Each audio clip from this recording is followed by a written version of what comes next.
यह तीर्थंकरों की प्रक्रिया चलती है। और इसी प्रक्रिया में जब हम वर्धमान भगवान महावीर स्वामी को देखते हैं तो ये आज का दिन वह दिन था जब उन्होंने समूह शरण का, वैभव का, उनके सामने बिखरी हुई तमाम जो संपदा थी, जो इंद्र और कुबेर के द्वारा लाकर के उनके समक्ष रखी जाती थी और जिससे दुनिया आकर्षित होती थी, आज उन्होंने उस संपदा के बीच में बैठना भी छोड़ दिया था, बोलना भी छोड़ दिया था। क्योंकि बोलेंगे तो सिंहासन पर बैठना है और बैठना है तो सामने सब कुछ जलसा लगना है, 12 सभाएं लगनी है, अष्ट प्रातिहार्य होना है। और ये सब इंद्र तब तक कुबेर के माध्यम से करवाते रहे जब तक कि भगवान स्वयं इन सब चीजों को छोड़ करके अपनी आयु के 2 दिन पहले वह नहीं बैठ गए। और जब आयु के 2 दिन बचे उनके, इन्हीं 2 दिनों में उन्होंने आज त्रयोदशी के दिन वह योग निरोध शुरू कर दिया, समूह शरण को भी छोड़ दिया, देशना देना बंद कर दिया, धर्म सभा लगाना बंद कर दिया, उपदेश देने का काम बनवाने बंद कर दिया, विहार करने का काम बंद कर दिया, किसी भी की तरह से कोई भी अपनी अब मन वचन काय की चेष्टा नहीं करेंगे। और अंतिम आत्मिक स्वास्थ्य को प्राप्त करने के लिए अपने आत्मा में ही पूर्ण रूप से स्थित हो जाने के लिए उन्होंने शुक्ल ध्यान को धारण कर लिया। आज त्रयोदशी का दिन, कल चतुर्दशी का दिन और चतुर्दशी की रात्रि। कई आचार्य भगवान महावीर स्वामी का मोक्ष चतुर्दशी को कहते हैं, लेकिन वह चतुर्दशी की रात्रि का वह अंतिम प्रहर है, इसलिए चतुर्दशी कहलाती है। लेकिन वास्तव में जब भगवान महावीर स्वामी को मोक्ष की प्राप्ति हुई तो उस समय पर ना तो पूरा दिन था ना पूरी रात थी, जिसे कहते हैं प्रत्यूष वेला। एक प्रभाती थोड़ी सी आने लग जाती है और एक जो है ब्रह्म मुहूर्त का वह समय होता है, उस समय पर भगवान महावीर स्वामी को मोक्ष की प्राप्ति हुई।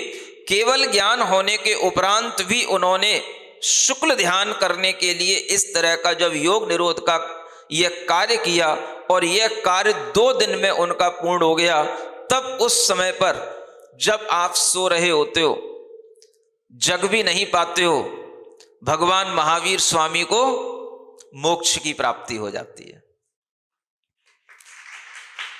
जिस समय पर भगवान को मोक्ष हुआ, देव लोग आते हैं, तैयारी करते हैं, उसी समय पर देव लोग आकर के मोक्ष कल्याणक मनाने लग जाते हैं और मोक्ष कल्याणक मनाते मनाते उजेला हो जाता है। होना तो यही चाहिए वास्तविक रूप में। आपको तैयारी करते करते उजेला होना चाहिए, ना कि उजेले में तैयारी करना शुरू करना चाहिए। अरे एक दिन तो भगवान के टाइम से अपना टाइम मिलाओ। भगवान के निर्वाण की पूजा करने के लिए वह टाइम तो मिलाओ जिसे काल मंगल कहा जाता है। वही समय, वही दिन, वही महीना, वही पक्ष, सब कुछ आपके सामने है, तो आपका वह मुहूर्त भी वही होना चाहिए जिस समय पर भगवान का निर्वाण हुआ। उस समय पर कम से कम हम भगवान के प्रतिबिंब के सामने तो बैठे हों, हम भगवान के दर्शन कर रहे हों और हम भगवान के समक्ष उनके मंदिर में तो उपस्थित हों। इतना भी अगर हमारे लिए होगा तो ये भगवान महावीर स्वामी का सही निर्वाण महोत्सव मनाना कहलाएगा। आप मंदिर ही आ रहे हो 8 बजे, 7 बजे, 7:30 बजे, 10 बजे, ये सब गलत टाइम है, ये गलत परंपराएं, ये गलत ढंग है। कम से कम हमें उस समय पर भगवान निर्वाण को प्राप्त हुए उस समय को तो हमें अपने बुद्धि से मैच कर लेना चाहिए और हमें उसी काल मंगल में कम से कम भगवान महावीर स्वामी का दर्शन तो होना चाहिए। जिनेंद्र भगवान के मंदिर में हमें उपस्थित होना चाहिए और वह ही एक दिन होता है जब आप समय से पहले कोई भी काम करें। अपवाद भी हर जगह पर होते हैं, रोजाना की पूजन और रोजाना का अभिषेक अलग चीज है, लेकिन किसी विशेष महोत्सव पर अगर हम कोई भी आयोजन समय से पहले भी करते हैं तो वह भी दोष का कारण नहीं होता है, क्योंकि वह अपवाद मार्ग भी साथ साथ में चला करता है। और अगर हमें भगवान महावीर स्वामी के इस निर्वाण के दिन थोड़ा पहले से भगवान की पूजन सामग्री और अभिषेक आदि की तैयारी करने का भाव आए, तब हम समय पर भगवान का निर्वाण कल्याणक लाडू के माध्यम से चढ़ा पाएंगे। और अगर आप कोई भी प्रक्रिया 8 बजे शुरू करेंगे तो फिर उस प्रक्रिया का कोई महत्व रह नहीं जाता है। समझ में आता है कि नहीं आता है? आपको समझाना सबसे ज्यादा कठिन काम है। हम किसी भी चीज की महत्ता को अगर समझते हैं तो हम समय की महत्ता को भी समझने की कोशिश करें, और समय पर जो काम किया जाता है वो अधिक फलदायी होता है। आपके लिए तो यह भी महत्वपूर्ण है कि जिस समय पर भगवान को निर्वाण होता है, हम मुनि महाराज लोग उस समय पर भगवान के निर्वाण कल्याणक की भक्तियां पढ़ते हैं। हम अपनी भक्तियों के माध्यम से निर्वाण कल्याणक मना लेते हैं। भले ही उस समय पर थोड़ा सा अंधेरा रहता है, लेकिन उसी समय पर निर्वाण कल्याणक की भक्तियां पढ़ते हैं जब थोड़ा सा अंधेरा होता है। आचार्य महाराज भी कभी अंधेरे में इस तरह से भक्तियां आदि पढ़ने की क्रिया नहीं करते, लेकिन यह भगवान महावीर स्वामी के निर्वाण के दिन वह भी जल्दी से अपनी सारी क्रियाएं पूरी करके और भगवान की निर्वाण महोत्सव की क्रियाएं करने के लिए ये भक्तियां पढ़ने लग जाते हैं। श्रावकों के लिए भी इसी तरह का विचार होना चाहिए, और यही विचार आपके लिए एक अच्छी उमंग, एक अच्छा उत्साह, भगवान के प्रति श्रद्धा का भाव लाता है। और एक दिन ही होता है जब हम अच्छे ढंग से सज धज करके भगवान का निर्वाण महोत्सव मनाने के लिए सुबह सुबह जल्दी उठ करके आते हैं मंदिर जी में। समझ आ रहा है? यह भगवान के निर्वाण की इस तरह की प्रक्रिया में आप जब शामिल होंगे तो आपको सुबह से लेकर के शाम तक अच्छे ढंग से सभी कार्यक्रम मिलेंगे। कार्य आपको करना है, लेकिन भगवान महावीर स्वामी हमारे श्रद्धेय हैं, इसलिए उनकी पूजा भक्ति में कार्य स्वयं करना और आपको भी उसमें जोड़ना, यह भी हमारा एक परम धर्म बन जाता है। भगवान महावीर स्वामी की उस आराधना में सबसे पहले आपको सुबह सुबह भगवान का ध्यान भी करना चाहिए, और जो भगवान ध्यान से ही मोक्ष को प्राप्त हुए हैं, तो वह ध्यान अगर आप नहीं करेंगे तो आपको कैसे भगवान की सही फीलिंग आएगी कि भगवान ने ध्यान में क्या किया? तो थोड़ा सा ध्यान का भी अभ्यास करना चाहिए। अगर आप इच्छा करेंगे तो आज मैं थोड़ा सा ध्यान भी आपको कराऊंगा, और वह ध्यान आपको दीपावली के दिन सुबह सुबह, अमावस्या के दिन सुबह सुबह आपको उपलब्ध भी रहेगा। और उस ध्यान के बाद में सुबह सुबह जल्दी भगवान महावीर स्वामी की पूजन, और उसके बाद में उनका 5 कल्याणों का वर्णन करते हुए जो वर्धमान स्तोत्र के माध्यम से भगवान के 5 कल्याणों का क्रम से ज्ञान करते हुए अर्घ चढ़ाते हुए जब भगवान के निर्वाण कल्याणक का अर्घ आए तो आपको निर्वाण कल्याणक का अर्घ भी चढ़ाने को मिलेगा, और हम खुद भगवान के निर्वाण कल्याणक का अर्घ चढ़ाएंगे ताकि हमें भी भगवान के प्रति अपनी भक्ति बढ़ाने का मौका मिलता रहे। अपनी भक्ति अलग करके आते हैं, लेकिन तुम्हारे साथ भी हम भक्ति करने को तैयार रहते हैं जब हमें ऐसे तीर्थंकरों की भक्ति करने का अवसर मिलता है। हमें डबल डबल फायदा होता है। अपनी भक्ति की क्रियाएं करके अपना काम करना अलग है, और फिर आपके साथ शामिल होकर के भगवान की भक्ति करना अलग है, और इन दोनों क्रियाओं का हम लाभ लेते हैं। अगर आप भी लाभ लेना चाहो तो आपके लिए भी माहौल उस दिन, समय उस दिन खुला हुआ रहेगा। आपके पास में ये अर्चना पथ किताब होती है, इसमें सभी भक्तियां लिखी होती हैं। आप अगर समय पर आओगे तो आपको भी भक्ति पाठ करने को भी मिलेगा, लेकिन जल्दी जागना पड़ेगा। भगवान के मोक्ष जाने से पहले तैयार होना पड़ेगा, तब आपके लिए सब लाभ मिलेंगे। और सुबह की इस वेला में जब आपको ये सब लाभ मिलेंगे तो यह लाभ आपने पहले भी अनेक बार दीपावली मनाई होंगी, लेकिन आपको जो इस बार सानिध्य का लाभ मिलेगा वो आपको याद रहेगा कि हां, ऐसे दीपावली मनाई जाती है। भगवान की अच्छी पूजा स्तुति करते हुए समय पर लाडू चढ़ा करके और फिर उसके बाद में आपको तो लड्डू पेड़ा खाने का टाइम हो जाएगा तो आप चले जाना, और हम यहां पर अपनी निष्ठापन की क्रियाएं कर लेंगे। समझ आ रहा है? जिन लोगों को हमारे साथ चातुर्मास का निष्ठापन करना होगा वो कर लें, और फिर दोपहर में आपको गणधर परमेष्ठी का पूरा चरित्र चित्रण सुनने की एक तैयारी की गई है। सुन रहे हो? आपको पता नहीं है कि हमने आपके लिए क्या क्या तैयारियां कर ली हैं।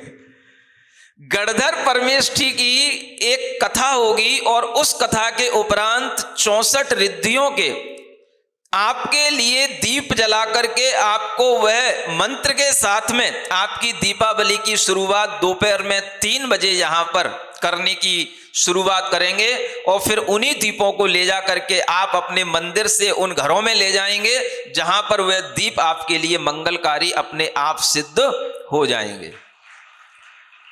यह सुबह की और दोपहर की प्रक्रिया से शाम की प्रक्रिया आपकी अपने आप मंगलमय होगी, और शाम को जिस तरह से आप अपनी दीपावलियां घर पर दुकानों पर मनाते हैं वो आप मनाना। यह सब कार्य में आप उत्साहित होकर के अगर आनंद लेंगे, भाग लेंगे, तब तो वह बहुत अच्छा आपके जीवन में एक मंगल अवसर जैसा लगेगा। और अगर ये सब कार्य होते हुए आपकी चेतनाएं फिर भी सुसुप्त रहीं तो ये आपके लिए अवसर आकर के भी चला जाएगा। भगवान महावीर स्वामी की यह निर्वाण बेला त्रयोदशी से शुरू हो जाती है। कल चतुर्दशी का दिन है और परसों की सुबह से यह बेला शुरू होगी। यह निर्वाण कल्याणक का महत्व आपके दिमाग में होना चाहिए, और इसी महत्व के कारण से यह दीपावली का महत्व हर इतिहासकारों ने, भगवान के ऊपर लिखे हुए जितने भी पुराण हैं उन पुराणकारों ने यह कहा है कि निर्वाण बेला के उपरांत देवों ने उस पावापुरी में, जिसे मध्यम पावा कहा जाता था, उस पावापुरी के पद्म सरोवर से जहां भगवान निर्वाण को प्राप्त हुए, उसमें चारों ओर उस नगरी में इतना प्रकाश किया कि उस नगरी का प्रकाश ही पूरे देश के अंदर फैलने लग गया। देवों के द्वारा पूरे आकाश मंडल को प्रकाशित कर दिया गया, और उसी प्रकाश के उपलक्ष्य में यह प्रकाश पर्व, उजाले का पर्व, यह दीपावली का पर्व लोग मनाते चले आ रहे हैं। सिद्धांत भूल गए हैं, मूल भूल गए हैं, लेकिन पत्तों के ऊपर अभी भी सिंचन कर रहे हैं। भगवान ने धन वैभव का त्याग किया था, लक्ष्मी का त्याग किया था, सो लोग अब लक्ष्मी जो त्याग भगवान ने छोड़ दी थी उसी को अब अपने घर में बुला करके अब भगवान के ही धन वैभव को अपने पास में रखने के लिए तरह तरह से उपाय करते हैं। क्या क्या खरीदा था कल बताओ? लोहे के बर्तन खरीदते हैं। अब आजकल लोगों के पास इतना पैसा भी नहीं है गोल्ड खरीदा जाए, तो आर्टिफिशियल ज्वेलरी खरीदते हैं, खुश हो लेते हैं। आपके लिए भगवान महावीर स्वामी का यह अवसर जो आया है और यह निर्वाण तिथि मनाने के लिए आपके समक्ष एक और चीज आपके घर तक पहुंचाने की कोशिश की गई है।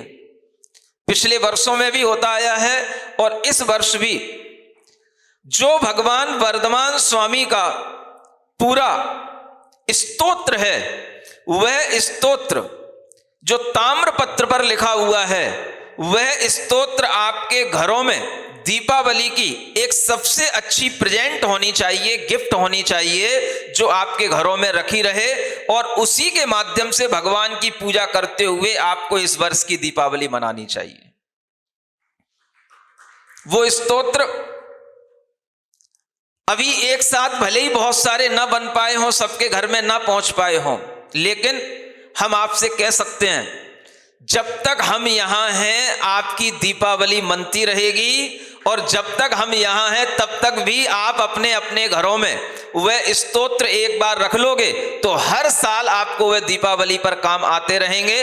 और जिस तरह से घर में हर कोई एक अच्छी जिनवाणी रखना चाहता है, वह जिनवाणी का एक बहुत सुंदर रूप आपके घर में रहेगा, तो आपको वर्धमान स्तोत्र के माध्यम से भगवान वर्धमान स्वामी की याद आएगी, तो उनकी कृपा, उनका प्रसाद भी आपके घर में अनवरत बरसता रहेगा। इसमें कोई शक और संदेह की बात ही नहीं है। यह एक बहुत अच्छा उपाय है और यह उपाय आप सभी लोगों को सबसे पहले दीपावली पर यही सोचना चाहिए, हम क्या खरीद करके लाएं, क्या लेकर के आए अपने घर में। तो हम भगवान महावीर स्वामी का वह वर्धमान स्तोत्र अपने उस अलमारी में जरूर रखें जहां पर हम भगवान की पूजा करते हैं। यह विचार जब आपके अंदर आएगा तो आपके अंदर अपने आप वो सब पॉजिटिविटी आएगी जिसकी आपके घर में आपको और आपके घर के लोगों को जरूरत है। और इस विचार के माध्यम से ही आपके आने वाले समय में हर तरह की उन्नतियां, समृद्धियां जिनवाणी के माध्यम से, भगवान की श्रद्धा के माध्यम से होंगी। और ये सब पिछले सालों से होता आया है, इस साल भी आप लोग तैयार रहें। जिन लोगों को एक साथ नहीं भी मिल पाए, अब एक दिन समय पर जागते हो, अब कल आप कहोगे हमको भी चाहिए, हमको भी चाहिए। अब आप आगे के समय में उनको बुला लेना, और जब तक यहां पर विधान होता है या पिच्छी परिवर्तन जब तक नहीं होता है, तब तक भी आप उन ताम्र पत्रों को अपने घर में लेकर के रख सकते हो, सजा सकते हो, और आपकी दीपावली मन सकती है। ठीक बात। आज के लिए इतना ही समझते हुए थोड़ी देर अब हम उस स्वास्थ्य की बात कर रहे थे, जिस स्वास्थ्य के माध्यम से भगवान ने हमको हमेशा खुश रहने के लिए एक दौलत दी थी, जिसका नाम है स्वास्थ्य की दौलत, सुख की दौलत और ज्ञान की दौलत। ये तीन दौलत हमें भगवान महावीर स्वामी ने दी है। ज्ञान, सुख और स्वास्थ्य, ये तीनों एक साथ म्यूचुअल कॉम्बिनेशन के साथ चलते हैं। एक होगा तो दूसरा अपने आप साथ में होगा, और ये तीनों चीजों का कॉम्बिनेशन अगर सबसे अच्छा बनता है तो वो मेडिटेशन के टाइम पर बनता है, ध्यान में बनता है। इसलिए भगवान महावीर स्वामी ने कहा, स्वस्थ रहने के लिए ध्यान करो। जब ध्यान करोगे तो थोड़ा सा योग भी होगा, और योग और ध्यान के माध्यम से जब आप स्वस्थ रहोगे, अपनी आत्मा की श्रद्धा बना करके वह ध्यान करोगे, तो आपको तीनों तरह के स्वास्थ्य, आत्मिक, मानसिक और शारीरिक, तीनों तरह के स्वास्थ्य प्राप्त होंगे। दीपावली आपकी मंगलमय हो, शुभ हो। केवल लड्डू पेड़ा खा करके आप बीमार ना पड़ जाएं, केवल व्यंजन बना बना करके और खा खा करके आपका स्वास्थ्य खराब ना हो जाए। इसलिए इस मंगल अवसर पर अपने स्वास्थ्य को अच्छा बनाए रखने के लिए खान पान पर भी ध्यान देना है, और योग और ध्यान पर भी ध्यान देना है, ताकि आपके स्वास्थ्य अच्छा रहेगा। तो स्वास्थ्य अच्छा रहने पर ही सब कुछ अच्छा बना रहता है। शरीर अगर स्वस्थ है तो मन भी स्वस्थ होता है, और उसी के माध्यम से हम आत्मा की स्वस्थता तक भी पहुंच पाते हैं। इसलिए चलिए थोड़ी देर के लिए आज हम भगवान का थोड़ा सा ध्यान करते हैं।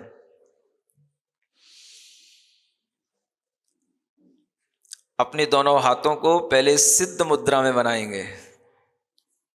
सिद्ध मुद्रा नहीं जानते? दोनों हाथ बाहर निकालकर अपनी हाथों को हल्का सा उंगलियों को ऊपर की ओर मोड़ते हुए अंजलि नुमा बनाकर अपनी हथेलियों पर सिद्ध भगवान का ध्यान करते हुए वर्धमान महावीर भगवान हमारी हथेलियों के ठीक ऊपर विद्यमान हैं, और उन भगवान का हम 3 बार ओम अरहम नमः से स्मरण इसी मुद्रा में करेंगे, आंख बंद करके। ओम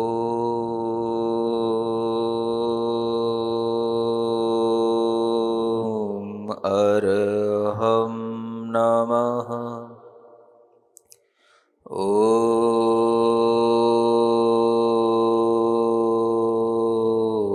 अर्हं नमः।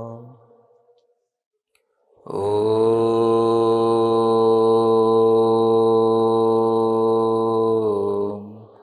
अर्हं नमः। अपनी हथेलियों को अपने घुटनों पर रख लें, आंखें बंद रखें, अपने शरीर को बिल्कुल स्थिर रखें, अपनी जीभ को बिल्कुल भी ना हिलाएं और अपने चित्त की एकाग्रता बनाने के लिए जिह्वा को अपने तालू पर स्पर्श कर लें। वचन का कंट्रोल, वचन योग का निरोध। शरीर को रोककर काय योग का निरोध और मन की चेष्टा को रोकने के लिए अपना ध्यान नाभि स्थान पर शक्ति केंद्र के पास श्वास का स्पंदन देखते हुए करें।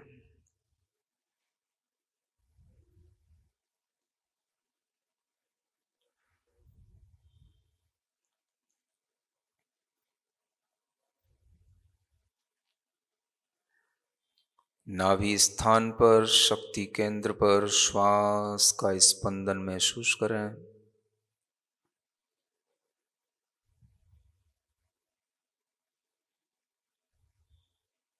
9 बार अपनी श्वास को नाभि स्थान पर गिने।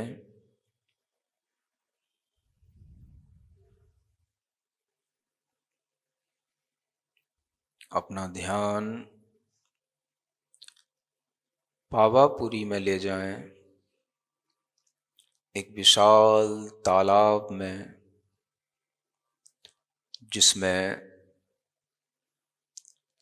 अनेक तरह के कमल खिले हुए हैं। वह पूरा तालाब स्वच्छ पानी से, स्वच्छ जल से तरंगायित है। सुंदर सुंदर कमलों के झुंड आसपास एक साथ सुशोभित हो रहे हैं। लाल कमल के झुंड,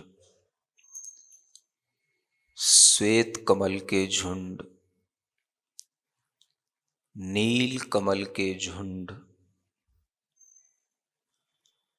वह कमलों का एक साथ समूह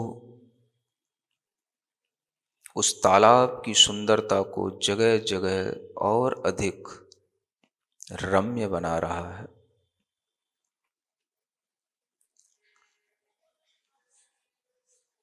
उस तालाब के बीचों बीच में एक दिव्य तेजो मूर्ति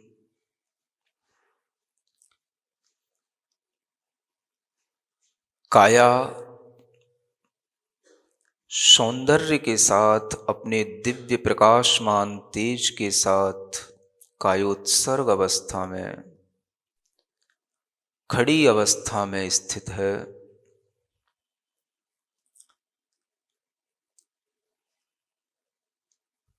रात्रि का समय है, अंधकार है, अमावस की रात्रि है।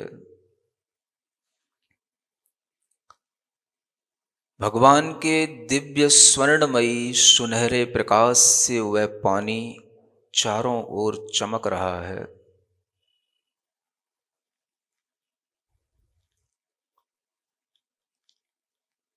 उस तालाब के अंदर अनेक तरह के फूलों के बीचों बीच में भगवान पानी से ऊपर अधर में संसार की किसी भी वस्तु का स्पर्श न करते हुए अधर में खड़े हुए हैं। सुंदर देह को धारण करने वाले भगवान का वह दिव्य शरीर अंतरंग में प्रकाशमान केवल ज्ञान ज्योति से सहित भीतर और बाहर प्रकाशमान हो रहा है, दैदीप्यमान हो रहा है।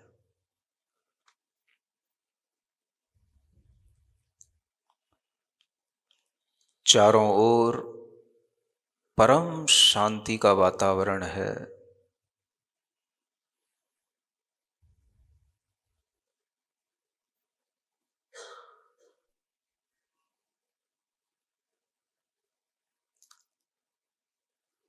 प्रत्यूष वेला में, रात्रि के अंतिम प्रहर के अंतिम क्षणों में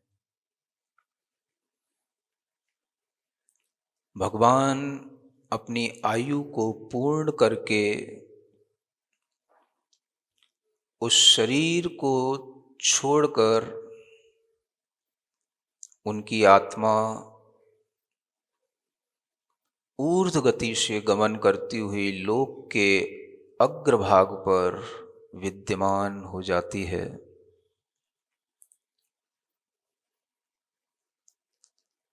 भगवान की आयु को पूर्ण जानकर उनके उस शरीर को देवलोग उत्सव करते हुए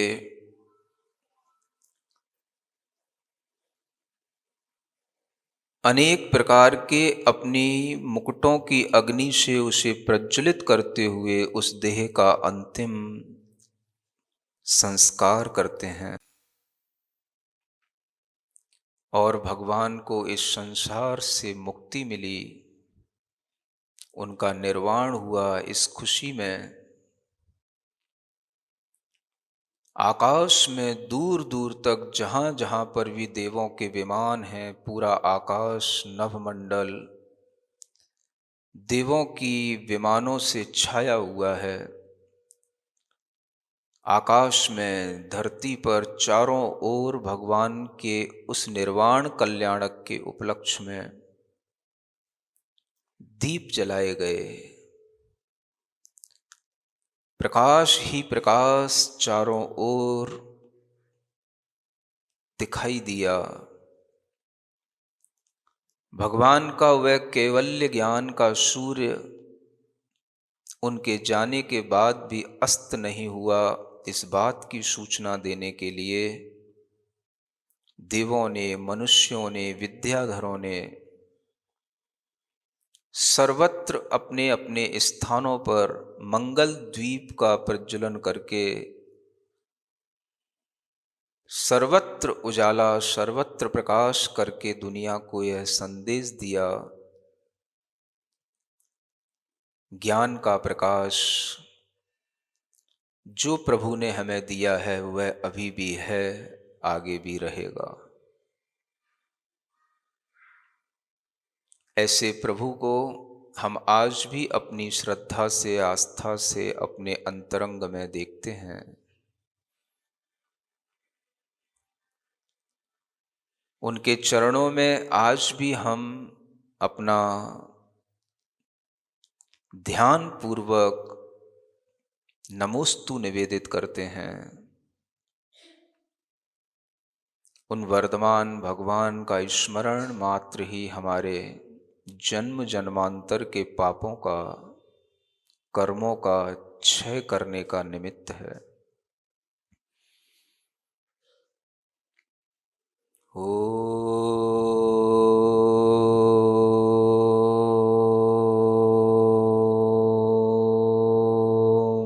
अर्हं नमः।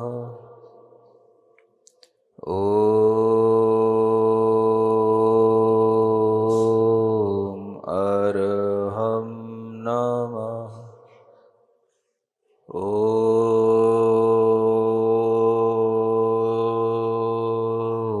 अर्हं नमः। पूरे मनोभाव के साथ उन भगवान का अपने हृदय में स्मरण करते हुए उनके चरणों में 9 बार नमस्कार करेंगे। ओम ह्रीं अरहं पद्म सरोवर स्थित श्री वर्धमांजनेन्द्राय नमः। ओम ह्रीं अरहं श्री पद्म सरोवर स्थित वर्धमान जिनेन्द्राय नमः। ओम ह्रीं अरहं श्री पद्म सरोवर स्थित वर्धमान जिनेन्द्राय नमः। ओम ह्रीं अरहं श्री पद्म सरोवर स्थित वर्धमान जिनेन्द्राय नमः। ओम ह्रीं अरहं श्री पद्म सरोवर स्थित वर्धमान जिनेन्द्राय नमः। ओम ह्रीं अरहं श्री पद्म सरोवर स्थित वर्धमान जिनेन्द्राय नमः। ओम ह्रीं अरहं श्री पद्म सरोवर स्थित वर्धमान जिनेन्द्राय नमः। ओम ह्रीं अरहं श्री पद्म सरोवर स्थित वर्धमान जिनेन्द्राय नमः।